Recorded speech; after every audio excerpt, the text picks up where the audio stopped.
Parang surreal yung mga nagaganap ngayon, ano? Kasi after all the postponements since last year and the delaying tactics by the defense, finally, it's happening, yung confirmation of charges ni Rodrigo Roa Duterte.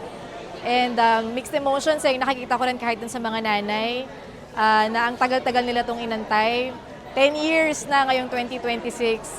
And kahit confirmation of charges pa lang to, nagkaroon sila ng espasyo na mapakinggan, ma-recognize bilang mga kaanak ng mga biktima at mapakinggan yung mga storya nila. Kaya napakalaking bagay ng pagkakataon na to, bukod sa ito ay very historic moment, no? Dahil for the first time, merong isang highest public official of the land na nililitis ngayon hindi lang sa Pilipinas kundi sa ICC mismo. At magsiserve to na lesson, no, dun sa mga patataas na opisyal ng pamahalaan na hindi kayo immune from justice and accountability dahil tutugisin kayo ng mamamayan hanggat merong mga anti-mamamayang pulisiya na lumalabag sa karapatang pantao sa Pilipinas.